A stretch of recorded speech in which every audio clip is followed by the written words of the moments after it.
Hello, in this video I will talk about Quarry technology. This video will be mostly theoretical, but in the beginning I will show you where we currently are, or at least where I currently am with my Quarry technology.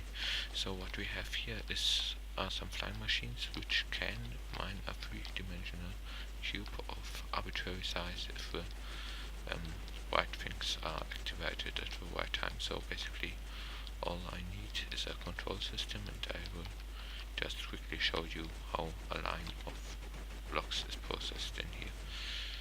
The most difficult part of a control system will probably be to send flying machines with a two-way back. So basically here we have a wall eater, and the wall eater will fly back and forth on this wall. It will take a line of blocks. And here we have another wall eater that will fly back and forth here, and this wall eater will take blocks from this wall eater and transport them to the stationary conveyor belt. The reason I have two wall eaters is that this wall eater brings blocks from an arbitrary X position to a specific X position, that's right here, and the other wall eater will bring blocks from an arbitrary Z position to a specific Z position. And we just need to get all blocks to the same height, and then we have blocks at a specific location, and then everything works okay. And there's just a giant graphical glitch apparently. Wow. Wait a minute. Okay, it loaded. So basically, once the wall eater reached this point, we can send the wall eater back, and it will take the blocks to this stationary place where all blocks get transported to the same height, and then we can have a stationary river cage up here or something like that. And we can let this thing fly back and forth here, and taking single lines of this plane. Once this entire plane is processed, we can use this flying machine to move this wall eater one forward, and we just meet one block further to a Z direction with this flying machine, and then we can basically mine the entire three-dimensional cube. So that's basically where we are right now. And here we can take blocks out of a wall eater, and then we can use another flying machine to bring them to one specific height. I think this can be done more efficient than this, but that's where I'm currently am. So after I have a control system, which will probably take me another month, I will have a three-dimensional quarry. Yeah. Now let's get to quarry theory. So basically what a quarry needs to do, it needs to bring blocks from an arbitrary x, y and z position to a fixed x, y and z position, and it needs to break the blocks at some point, but that's actually easier than the other stuff. So we have the following problem. We have some axis, and we have a block somewhere along the axis, and it can be anywhere, and we need to somehow reach any block along this axis, all blocks along this axis. There are two ways how we can do this. We can either move along the axis, or we can have a bigger flying machine that can access all blocks along the axis at once. If we access all blocks at once, it's more expensive, but it's also faster. And while if we move along an axis, it's slower, but it's also much cheaper. So that's how it works in one dimension. If we have two dimensions, we need to do the thing for each axis, so we can either move along both axes, or we can be static along one axis and move along the other axis. It's kind of a line-by-line approach, or we can again access everything at once, but it's very expensive. And again, the more moving parts we have, the cheaper and slower it is, while the more static parts we have, the faster and more expensive it is. In three dimensions we have four options. We can either move along all three axes, but that's very difficult. We can move along two axes and process entire lines, or we could have a two-way flying machine that processes planes, or we could process an entire cube with a static piston mechanism, but that's not what we want. And again, more moving, the cheaper it is, and the more static, the faster it is. And that's basically the problem with the quarry. Either it will get really slow, or it will get really expensive. And the wall heater is, at least the way I use them, is a flying machine that processes an entire line, and it can move along two axes because it can move. It's a two-way flying machine along one axis, and then we can use a third mechanism to move it one block at a time into a third direction. So it's a two axis moving, and it's static around one axis because it's expandable upwards. Okay, now once we reach the blocks, we need to do something with that, and what we do with the blocks is that we fixate one coordinate at a time. So we have a cube of blocks with 3 unknown coordinates, and we will just fixate one of the coordinates. So we don't know the x, y, and z position, and when we move it, so we know the x position and the y and z positions are still unknown. So we're basically moving things from a 3D environment into a 2-dimensional environment, and then we just need to process this plane. So how do we process the plane? Well, we process the plane by moving everything into a single line. When we have 2 fixed coordinates, the way we process a line is that we move everything into a single spot. And that's what I call coordinate fixation. We are moving things from unknown coordinates to fixed coordinates. Okay, now basically a 3D quarry is basically a mechanism that fixes one of the axes plus a 2D quarry. We are moving everything into a plane, and then we are processing the plane. And the 2D quarry consists out of another mechanism to fix another axis plus a 1D quarry, and a 1D quarry is just the same. So it's kind of recursive. And here I just listed all the flying machines we would ever want to use in a flying machine. For example, we have a wall heater, that's an MMS flying machine, and Western Jazz also made a conveyor belt, and it's a one-way, also line-by-line flying machine. And Western Jazz stopped working on the quarry for one reason, because it was too expensive. And if you want your quarry to be less expensive, what you need to do is you need to get more M's and less S. So we could use a 3 or 4-way block-by-block flying machine instead of a conveyor belt. In my quarry I also used a wall heater as an MS flying machine, a 2-way line-by-line flying machine. And if you think that's too expensive, you can just design a 3-way block-by-block flying machine instead. And yeah, so that's basically, here's the list of all flying machines you would ever want to use in a quarry, except if you fixate multiple axes at once, but that's very complicated. Okay, next we need some kind of control system, some way to tell where the blocks are moving. So if we have just one axis we are moving along, it's very simple because we just send it back and forth. It's the only thing we could do. But if we have a flying machine that moves along multiple axes, we might have a problem with figuring out along which axis do we need to move it. So we need to somehow send information from a central unit which knows where we need to send the flying machine to each corner of the quarry, so we can tell the flying machines where we need to move. So how do we send information from a central point to each corner? Well, one method to do this is by just not only recognizing that the flying machine arrives, but also looking in which status the flying machine is. For example, we could look, are there blocks on the wall heater that fly over? And if there are blocks, we send them back so blocks get processed, and if there are no blocks, we assume that the entire plane is already mined, and therefore the wall heater didn't pick up any blocks, and then we can send him in another direction, for example. That would be one example for the control system if we are using flying machines that fly along multiple axes. Another thing is that we just connect each corner with redstone. That would be quite expensive since we would have to surround our entire quarry with redstone, but it would also be probably the fastest method. Another way is that we could send flying machines which hold instructions, which tell the corners in which direction the flying machine has to send, but this is very slow. And the fourth option is the one that I like the most, is that we just connect everything wirelessly, because there's the hitbox bug which allows wireless redstone and survival.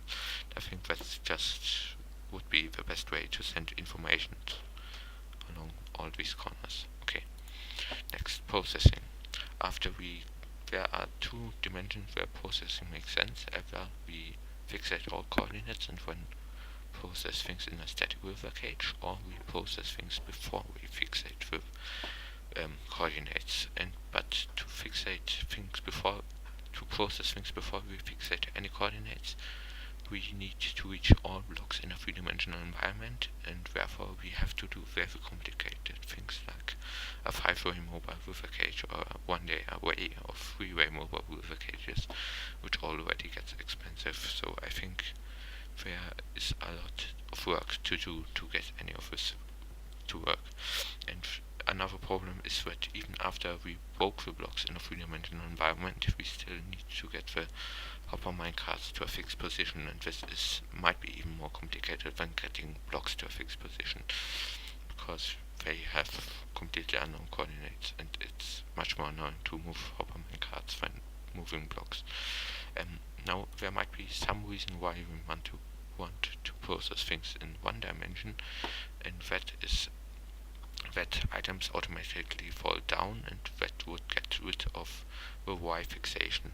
That if we just fixate the X coordinate first and then the Z coordinates, and then we process it in one dimension and collect it on the floor with hoppers, the Y coordinate would be automatically fixated by the items falling down until they hit a fixed block. Yeah, but that's more of an optimization thing that we should consider later. Okay, now next, the problem of unmovable blocks. One solution would be to go in the nether. That's kind of a cheap solution, but it works, because in the nether there are large parts that don't contain any unmovable blocks. Another solution for an unmovable block problem would be processing 3D as I showed earlier.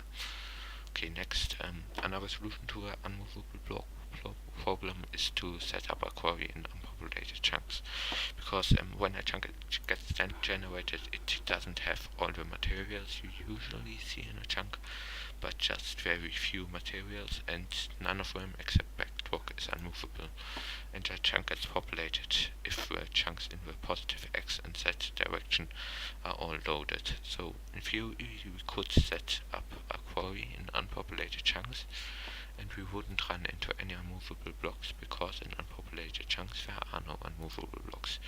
That's not strictly true, because if a chunk gets populated, sometimes things get placed at the border or even slightly beyond the border, so the chunks that get generated naturally, the unpopulated chunks, are not usable. But there are certain flying machines that can fly through unloaded chunks, and which can also generate chunks they are flying through, and using these flying machines we can generate a row of chunks which are completely unpopulated and free of any unmovable blocks. And there's a disadvantage to this method, because there are no ores in unpopulated chunks, so acquiring unpopulated chunks would be mainly for making perimeters and less about getting ores. Another thing that we could do is that we just change which unpopulated chunks before populating them. For example, we might find a way to prevent any dungeons from spawning, and I don't know what the criteria for water lake spawning are, but we might even be able to prevent that, but I don't know it. Okay, next is a suggestion by Zenkan, and for some reason nobody worked on this as far as I know. I don't know anybody, and that is that after we mine a plane, we just look over the plane and see if there are any unmovable blocks left. That is something that can also get complicated, because we need to check all blocks in a three-dimensional environment again, so it wouldn't be a small flying machine that just flies over. It would be probably something as big as a wall eater, or maybe we could just hook the unmovable block detection system to use to mine blocks, but I think this is one of the most viable solutions to the unmovable block problem, just detecting them. Okay, now another problem with the quarries currently is that if a piston gets unloaded while it receives one game tick pulse, it can get into this unpleasant state and stay in this state. And there are three solutions to this problem. Either the quarry must be loaded all the time and never unload, or the quarry must be somehow stoppable, and which is actually quite easily possible if we have a good control system. Or third option is that we hope Myren fixes it, but I wouldn't hope for that. Okay, so unloading the quarry. The main problem with unloading the quarry are clocks. And the first solution to the problem is simply not to use any clocks. For example, I didn't use any clocks in my quarry, and I recommend not to do so either. And you might ask, why do some people use clocks? And the reason is that Western Jazz made a conveyor belt, and the conveyor belt uses clocks, and the conveyor belt needs clocks because it uses a static approach on an axis it tries to fixate, and that's generally not a good idea. You really want to move blocks along an axis your flying machine is moving along, but the conveyor belt is moving blocks upwards without moving upwards itself. And when you need clocks and everything gets super complicated, and therefore I decided not to use the conveyor belt. And if I had to guess why Western Jazz stopped working on the quarry, it's probably because of the conveyor belt being super complicated and stuff like that. The second approach would be to unload clocks at a specific timing if you really want to use some movable clocks. And the idea is here that we load the chunks using redstone and have all clocks synchronized, and if we load and unload chunks using redstone, we could unload chunks at a very specific timing and could watch out that we always unload the chunks the clocks are in while the clocks are in a state so they don't get broken. So because the clocks don't always break when we unload, and if we just unload it to a time where they don't break, then there's no problem. The third option to make the clocks somehow stoppable, making this mechanism even more complicated, but that's definitely possible, just complicated. I would say that I just don't use any movable clocks. Yeah. Okay, next I want to discuss whether we should mine from the top down or whether we should mine from the side with a wall eater, because both things have their own problems. While if we mine from the top down, we have a big problem with gravity affected blocks, because the gravity affected blocks can fall down to a position we think we have already mined, and that's very difficult. And the main problem with liquids is that they can generate cobblestone. So in both cases we can get blocks in locations we think we have already mined that can break the quarry. And I think the best solution is to have a block detection system, kind of like the unmovable block detection, where we just look whether everything is cleared after we have mined an entire plane. And I think for this it would be easier to make a vertical system, but I think that we should try to do both vertical and horizontal quarries, because it won't be one single quarry design in the end, there will be multiple, I think. Cool. So next I just wanted to discuss completely different approach to a quarry, and that would be to use creepers to blow up stones. So we just need to somehow get the creeper aggressive to another mob, when we need a system to distribute the creepers somehow along with flying machines, and when we can mine blocks. And this would be mainly a perimeter digging machine, and this would be probably easier than the current quarries, because the creepers and skeletons fall down automatically, so we just need to distribute them correctly over a two-dimensional environment, and they fall down automatically, kind of like the item falling down falling down makes things a lot easier sometimes. And another thing, if you don't want a perimeter but you just want ores, another thing that's also related to a quarry but which isn't a quarry is that we could make a machine that generates smooth stone, then transports the smooth stone into unpopulated chunks, then populates the chunks, and then gets the stone back. I think that is also something which we could try to make, or we could even make like something like a fully automated wood farm by populating trees. And currently I think that we need more collaboration, because currently we just have a bunch of persons working on their own and some distributing a single flying machine, and after a time people give up and not really many people work together. And I think that if we just had some kind of organization for a quarry, it would get done a lot quicker, and we would also get more productive quarries, I think. Yeah, so that's basically everything I wanted to say.